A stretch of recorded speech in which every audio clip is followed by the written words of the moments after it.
Exercise 3.2 question number 3 निर्देशित गुणनफल परिकलित कीजिए। क्वेश्चन नंबर 3 में कुछ पार्ट्स दे रखे हैं जिनमें हमें गुणनफल करना है आव्यूहों का। इसमें पहला पार्ट दे रखा है, इसमें दो आव्यूह हैं। गुणनफल करना दो आव्यूहों का हम क्वेश्चन नंबर फर्स्ट के फोर्थ या फिफ्थ पार्ट में सीख चुके थे। ठीक है, तो अब हमें इन दोनों आव्यूहों का गुणनफल करना है। तो सबसे पहले गुणनफल करने के लिए हमें पहले आव्यूह के रो में चलना पड़ता है और दूसरे आव्यूह के कॉलम में चलना पड़ता है। तो ए का ए के साथ क्रॉस करेंगे तो ए इंटू ए, बीच में किसका साइन लगाते हैं, प्लस का। बी का किसके साथ करेंगे, बी का, बी इंटू बी। ठीक है, और फिर ए का किसके साथ करेंगे, माइनस बी के साथ, A into minus B, plus B का किसके साथ करेंगे, ए के साथ, बी इंटू ए। इसे यहाँ पे क्लोज कर लेते हैं। माइनस बी का ए के साथ करेंगे, minus B into A, plus A का किसके साथ करेंगे, ए के साथ, ए का बी के साथ करेंगे, अभी पहले भी कर रहे हैं तो ए इंटू ए का इसका इसके साथ करा है, इसका ए इंटू बी, फिर इसका इसके साथ करेंगे minus B into minus B, plus A का ए के साथ करेंगे तो ए इंटू ए। ठीक है, आगे देख लेते हैं। A square plus B square minus A B plus A B, minus A B plus A B या बी ए कुछ भी लिख सकते हैं, तो ए बी ही लिख लेते हैं। माइनस का माइनस में मल्टीप्लाई करेंगे तो क्या होगा, प्लस, यानी माइनस बी का माइनस बी में मल्टीप्लाई करेंगे तो कितना होगा, plus B square plus A square. ठीक है, तो कितना हुआ, ये कैंसिल हो जाएगा, माइनस प्लस कैंसिल हो जाएगा, तो कितना हुआ, A square plus B square, 0 0 B square plus A square. देखिए ये इसका क्वेश्चन नंबर 3 का फर्स्ट पार्ट कंप्लीट हो गया है। ठीक है, देख लीजिए।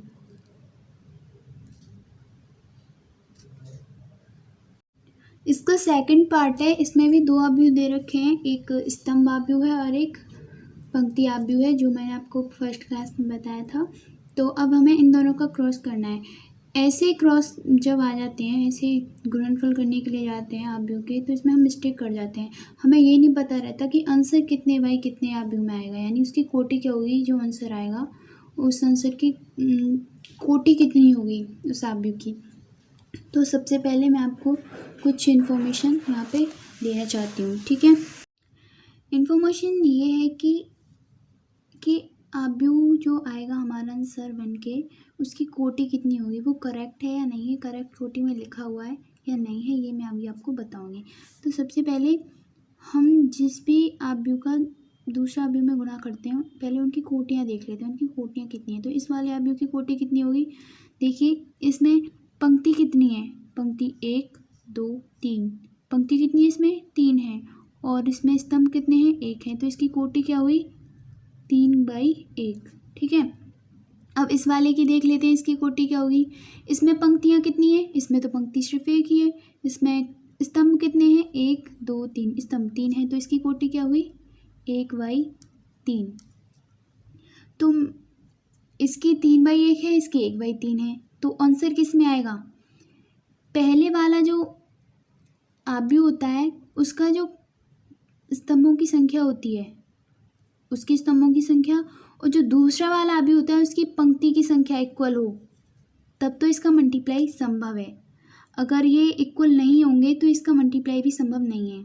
ठीक है, पहले वाले आव्यूह की स्तंभों की संख्या और दूसरे वाले आव्यूह की पंक्ति की संख्या अगर इक्वल है, यानी 1 1 आई हुई है ना, तो इसका मल्टीप्लाई संभव है। अगर ये 1/2 आती है, यानी यहाँ पे 1 हो यहाँ पे 2 हो, तो इन दोनों का मल्टीप्लाई संभव नहीं था। ठीक है, अब इसका जो आंसर आएगा उस वाले आव्यूह की कितनी कोटि होगी, तो इसको कैंसिल कर देते हैं और इसको कैंसिल कर देते हैं, तो कितना बचा, 3 और 3, तो इसका आंसर 3/3 में आएगा। तो देख लेते हैं, तो यहाँ पे ठीक है, इसका इसके साथ मल्टीप्लाई करेंगे, क्योंकि पहले वाले रो में ऐसे चलते हैं और दूसरे वाले अवयव के कॉलम में ऐसे चलते हैं, ठीक है। तो 1 का 2 के साथ 1 इंटू 2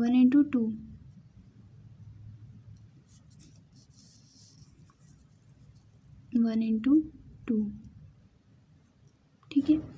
1 इंटू 2, फिर इसके बाद इसमें कोई नेक्स्ट तो है नहीं जो इसमें ऐड करेंगे, फिर इसका इसके साथ 1 इंटू 3, फिर इसका इसके साथ 1 इंटू 4, फिर इसका इसके साथ 2 इंटू 2, फिर इसका इसके साथ 2 इंटू 3, फिर इसका इसके साथ 2 इंटू 4, फिर इसका इसके साथ 3 इंटू 2, फिर इसके इसके साथ 3 इंटू 3, फिर इसके इसके साथ 3 इंटू 4, ठीक है। तो फाइनली देख लेते हैं क्या आता है। 2 3 4 4 6 8 6 9 और यहाँ पे 12, ये हमारा जो फाइनली इसका आंसर है। अब इसकी कोटि देख लेते हैं। मैंने आपको क्या बोला था, 3/3 की कोटि आएगी इसकी, तो देख लेते हैं इसकी 3/3 की कोटि आती है कि नहीं, ठीक है। तो इसमें हमें पंक्तियों की संख्या गिननी है, तो 1 2 3, तो पंक्ति कितनी है इसमें, 3। अब स्तंभ देख लेते हैं, 1 2 3, स्तंभ भी कितने इसमें, 3, यानी हमारा जो हमने यहाँ पे निकाला है 3/3 का आंसर आएगा, वही हमारा यहाँ पे 3/3 का आंसर आ गया है, ठीक है। देख लीजिए क्वेश्चन 3 का सेकंड पार्ट भी कंप्लीट हो चुका है। इसका 4th पार्ट है, इसमें 3/3 के दोनों अवयव दे रखे हैं, तो सिंपल सी बात है आंसर भी 3/3 में ही प्राप्त होगा, ठीक है। तो इन दोनों का क्रॉस कर लेते हैं जल्दी जल्दी। तो 2 इंटू 1 इस वाली रो में चलना है, इस वाले कॉलम में चलना है, फिर इसके बाद इसमें इसमें इसमें इसमें इसी प्रकार से हमें सारा मल्टीप्लाई करना है, ठीक है। तो 2 into 1 plus 3 into 0 plus 4 into 3, ठीक है। फिर इसके साथ 2 into -3 plus 3 into 2 plus 4 into 0, ठीक है। फिर इसके साथ तो 2 into 5 plus 3 into 4 plus 4 into 5, ठीक है। फिर इस वाले रो में इस वाले कॉलम का करना है, ठीक है। तो 3 into 1 plus 4 into 0 plus 5 into 3, फिर दूसरे वाले में 3 into -3 plus 4 into 2 plus 5 into 0, ठीक है। फिर दूसरे वाले का तीसरे में तो करते हैं 3 into 5 plus 4 into 4 plus 5 into 5, ठीक है। अब इसके साथ 4 into 1 plus 5 into 0 plus 6 into 3, ठीक है। इसी प्रकार से सेकेंड टाइम इसका 4 into -3 plus 5 into 2 plus 6 into 0, ठीक है। फिर तीसरे के साथ 4 into 5 plus 4 into 4 4 into 5 5 into 4 5 4 कर लेते हैं, कोई नहीं, 6 इंटू 5, ठीक है। ये हमारा हो गया। अब हम इसे सॉल्व कर लेते हैं। तो सॉल्व करेंगे तो कितना हुआ, 2 प्लस 0 प्लस 4 3 जा 12, 3 प्लस 0 प्लस 5 3 जा 15, 4 प्लस 0 प्लस 6 3 जा 18, फिर -6 प्लस 6 प्लस 0, फिर -9 प्लस 4 2 जा 8, फिर उसके बाद -12 प्लस 10 प्लस 0, यहाँ पे 0 हो गया, फिर यहाँ पे 5 2 जा 10 प्लस 4 3 जा 12, 5 4 जा 20, फिर 5 3 15 प्लस 4 4 जा 16 प्लस 5 5 जा 25, ठीक है। यहाँ पे देखते हैं इसका कितना हुआ, 5 4 जा, यहाँ पे कुछ मिस्टेक हुई क्या, नहीं सब ठीक है। 5 4 जा 20 प्लस 5 4 जा 20 प्लस 6 5 जा 13, ठीक है। अब हम इसका पूरा सॉल्व करके लिख देते हैं कितना आएगा ऐड करके। तो ये कितना हुआ, 12 प्लस 2 कितना हुआ, 12 प्लस 2 14, 15 प्लस 3 कितना हुआ 18, 18 प्लस 4 कितना हुआ 22, फिर ये दोनों तो कैंसिल हो गए तो इसको फाइनली 0 ही हो जाएगा। -9 में प्लस ऐड करेंगे 8 तो कितना हुआ माइनस का 1, इसका कितना हुआ -12 प्लस 10 माइनस का 2, इसका कितना हुआ 12 10 20 13 13 और 42, और इसका कितना हुआ, इसका कितना हुआ 15 16 25, इसका हुआ 56, ठीक है। तो इसका कितना हुआ 56, हाँ 56। और फिर इसका कितना 20 20 40 और 30 70। ये हमारा इसका फाइनल आंसर हो चुका है। क्वेश्चन नंबर 3 का पार्ट 5। पहले इन दोनों की कोटी देख लेते हैं, क्योंकि इसमें कुछ दे रखा है, इसमें कुछ दे रखा है, तो मिस्टेक हो जाए इसकी वजह से पहले चेक कर लेते हैं। तो इसमें रो कितनी है, पंक्ति कितनी है, 1 2 3 पंक्तियाँ हैं, और कॉलम कितने हैं, 1 2 कॉलम है, यानी 3/2 का है। इसमें पंक्तियाँ कितनी हैं, 2 पंक्तियाँ हैं, और स्तंभ कितने हैं, 3 स्तंभ है, यानी मल्टीप्लाई तो संभव है क्योंकि दोनों इक्वल हैं, तो 3/3 में हमारा आंसर आएगा। तो हम इसे सॉल्व कर लेते हैं।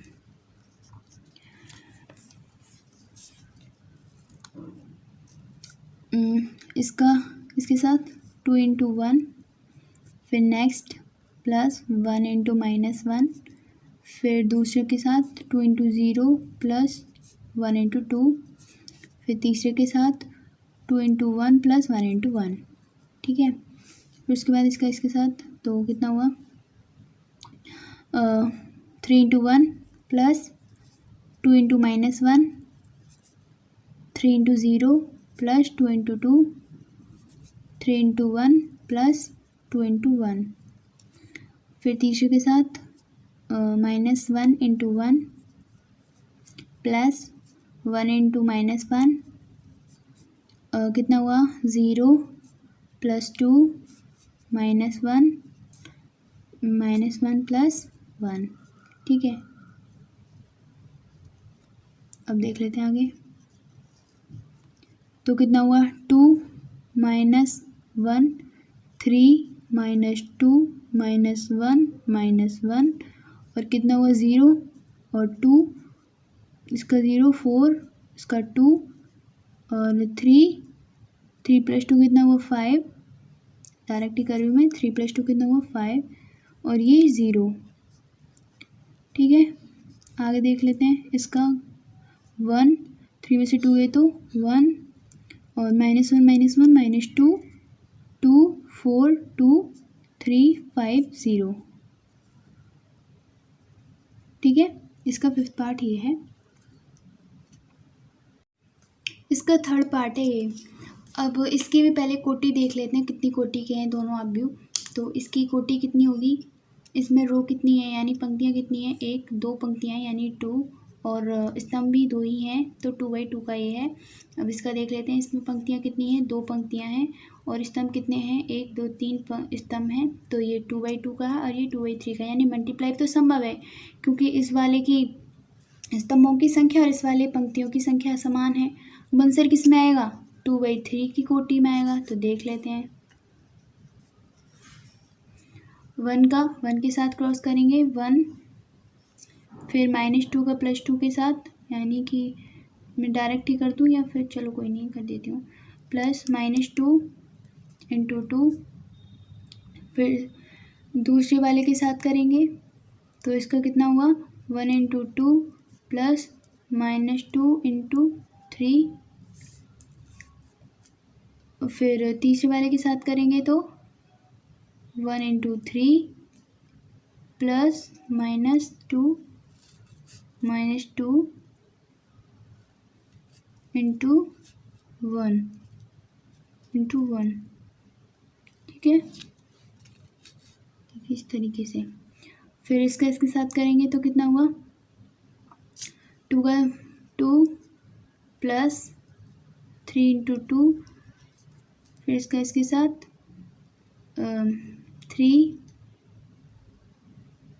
2 और 2 के साथ 2 × 2 प्लस 3 × 3, फिर इसके साथ 2 × 3 प्लस 3 × 1, ठीक है। अब देख लेते हैं आगे कितना आएगा, 1 - 4, 2 प्लस 3 × 2 = 6, 2 - 3 × 2 = 6, 2 × 2 = 4 प्लस 3 × 3 = 9, 3 - 2, और ये कितना हुआ 3 × 2 = 6 प्लस 3, तो कितना हुआ ये 4 में से माइनस मतलब 1 में से -4 गए तो कितना बचा -3। 6 + 2 कितना हुआ 8। 6 2 में से -6 गए तो कितना हुआ -4। 9 और 4 कितना 13। 3 में से 2 गए तो 1। 6 + 3 कितना होता है 9। ये भी हमारा हो गया है। तो अब पहले देख लेते हैं हमारा जो हमने करा था इसका कितना था, कोटि कितनी आई थी इसकी 2/3। तो देख लेते हैं इसकी 2/3 आई या नहीं। इसमें पंक्तियों की संख्या कितनी है 1 2 2। स्तंभ कितने हैं 1 2 3। स्तंभ कितने 3। यानी कि हमने जो किया था यहाँ पे वो सही है, हमारा आंसर भी सही है, सही कोटि में आया है। इसका आंसर कितने का आया है 3/2 का आया है ना, सॉरी 3/3 का आया है ना। देखो यहाँ पे 3/2 था, 2/3 था, तो 2 से 2 कैंसिल तो 3/3, यानी हमारा सही आया है 3/3 में ही आया है। अब क्वेश्चन इसका 6th पार्ट देख लेते हैं। इसकी कोटि देखते हैं कितनी होगी। इसकी कोटि इसमें पंक्तियाँ कितनी हैं 2 पंक्तियाँ हैं और स्तंभ कितने हैं 1 2 3 स्तंभ हैं। इसमें कितनी पंक्तियाँ 1 2 3 पंक्तियाँ हैं, स्तंभ कितने हैं 1 2 स्तंभ हैं। तो इससे ये कैंसिल, तो आंसर कितने में आएगा 2/2 में आएगा। ठीक है, तो देख लेते हैं इसे भी क्रॉस करते हैं, इसका इधर इसका इधर। तो 3 × 2 प्लस -1 × 1 प्लस कितना हुआ 3 × 3। ठीक है, अब इसका इसके साथ तो कितना हुआ 3 × -3 माइनस प्लस -1 × 0 प्लस 3 × 1 3 × 1। ठीक है, फिर इसका इसके साथ -1 × 2 प्लस कितना हुआ 0 0 × 1 प्लस 2 × 3। अब इसके साथ 1 × -1 × -3 प्लस 0 × 0 प्लस 2 × 1। ठीक है, आगे देख लेते हैं। 3 2 जा 6 माइनस का 1 प्लस 3 3 जा 9 -2 0 प्लस 3 2 जा 6 -9 और -1 क्यों 0 ही हो गया प्लस 3 ये 3 0 प्लस 2। ठीक है, आगे देख लेते हैं इसे। 9 6 कितना 15 15 -1 14 -4 सॉरी +4 और ये कितना हुआ -3 +6 ये हो गया -6। ये 3 + 2 5। हमने किसने कहा था 2/2 में। आंसर कितना आ रहा है 1 2 1 2 2/2 में ही आ रहा है, यानी हमारा आंसर सही कोटि में आ रहा है। तो इसका 4th पार्ट भी कंप्लीट हो गया है। क्वेश्चन नंबर 4, इसमें 3 आव्यूह दिए हुए हैं A B C। तो इसमें 2 क्वेश्चंस पूछे हैं, पहला यहाँ तक दूसरा यहाँ तक। तो पहले एक को देख लेते हैं। तो इसने कहा है A + B तथा B - C का मान निकालना है, परिकलित करना है उसे, और साथ ही सत्यापित करना है कि A + B ब्रैकेट में B - C इज इक्वल होता है ब्रैकेट में A + B - C के। ठीक है, तो ये देख लेते हैं। तो सबसे पहले हम फर्स्ट क्वेश्चन जो यहाँ तक है इसे सॉल्व करते हैं, यानी A + B और B - C निकालते हैं। तो A + B निकालेंगे, A + B। ठीक है, ये निकालेंगे तो दोनों आव्यूह लिखने पड़ेंगे, आव्यूह A आव्यूह B। तो आव्यूह A क्या है, ये है 2 0 -1 -3 2 1। आव्यूह B दिया हुआ है 3 4 2 -1 2 0 2 5 3। तो दोनों को क्या करना है ऐड करना है, क्योंकि बीच में इन दोनों के किसका साइन लगा हुआ है ऐड का। ठीक है, तो यहाँ पे दोनों को ऐड करके कितना आएगा 1 + 3 कितना हुआ 4 2 -1 कितना हुआ 1 -3 + 2 कितना हुआ -1 5 + 4 9 2 7 2 + 1 3 -1 + 0 -1 1 + 3 4। ठीक है, यानी इसका A + B तो निकल आया। अब निकालना है हमें B - C, then B - C। ठीक है, तो इसी प्रकार से B लिखना पड़ेगा। आव्यूह B कितना है हमारा 3 4 2 -1 2 0 2 5 3। आव्यूह C कितना है माइनस का चिन्ह लगाया तो माइनस लगा लेते हैं। आव्यूह C दिया हुआ है 4 0 1 1 3 -2 2 2 3। तो दोनों को सॉल्व करके कितना आएगा 3 - 4 -1 -1 -1 -2, 2 - 2 0, 4 - 0 4, 2 - 3 तो कितना हुआ -2, 5 - 2 3, सॉरी 2 - 3 -1 हुआ ना, 2 - 1 0 -2 + 2, 3 - 3 0। ठीक है, हमारा ये भी आ गया है, ये -1 है। ठीक है, यानी कि दोनों निकल के आ गए, b - c भी आ गया, a + b भी आ गया। अब हमें सत्यापित क्या करना है, a प्लस ब्रैकेट में b - c इज इक्वल होता है b + a + b ब्रैकेट में और -c। ठीक है, तो हम पहले LHS ले लेते हैं ये वाली, यानी a + b ब्रैकेट में b - c ये ले लेते हैं पहले। ठीक है, LHS ले रहे हैं तो यहाँ पे एक सेकंड ये कर लेते हैं डिवाइडेशन, तो ये करते हैं, पहले लेते हैं तो a + b - c कितना आया हमारा b, पहले लिख लेते हैं b - c। अब आब्यू a को लिखते हैं, आब्यू a कितना दिया हुआ है, आब्यू a दिया हुआ है 1 5 1 2 0 -1 -3 2 1। b - c अभी हमने निकाला है, ऊपर कितना आया है ये लिख लेते हैं, प्लस में प्लस का साइन लगा दें क्योंकि बीच में प्लस लगा हुआ है, -1 4 1 -2 -1 2 0 3 0। ठीक है, तो इसका फाइनल देखते हैं क्या आएगा। इसका फाइनल यहाँ पे 1 -1 कितना हुआ 0, 2 - 2 कितना हुआ 0, 3 कितना हुआ ये -3, 5 + 4 9, ये कितना हुआ -1, ये कितना हुआ 5, ये कितना हुआ 2, ये 1 और ये 1। ठीक है, ये देखिए ये हमारा LHS आ गया। अब हम RHS निकालेंगे, यहाँ पे लिख लेते हैं LHS लेफ्ट हैंड साइड। अब निकालते हैं हम राइट हैंड साइड। RHS निकालना है हमें, RHS कितना निकालना है, a + b ये ब्रैकेट में और -c। तो a + b हमने ऊपर निकाला हुआ है, a + b कितना आया था हमारा 4 9 3 1 2 -1 -1 7 और 4 और -c लिख लें, c कितना था हमारा आब्यू, c था हमारा 4 0 1 1 3 -2 2 2 3। ठीक है, अब इसको सॉल्व करके कितना आता है देखते हैं, 4 - 4 कितना हुआ 0, 1 - 1 कितना हुआ 0, -1 - 2 कितना हुआ -3, 9 - 0 9, 2 - 3 -1, 7 - 2 5, 3 - 1 2, -1 माइनस प्लस हो गया यहाँ पे, तो +2 हो गया, तो -1 + 2 कितना हुआ 1, 4 + 4 -3 कितना हुआ 1। तो देखिए RHS इतना है और LHS भी इतना ही है, यानी दोनों इक्वल है, यानी हम लिख सकते हैं LHS इज इक्वल RHS। ठीक है, हैंस प्रूव। अभी हमारा क्वेश्चन नंबर 4 भी कंप्लीट हो गया।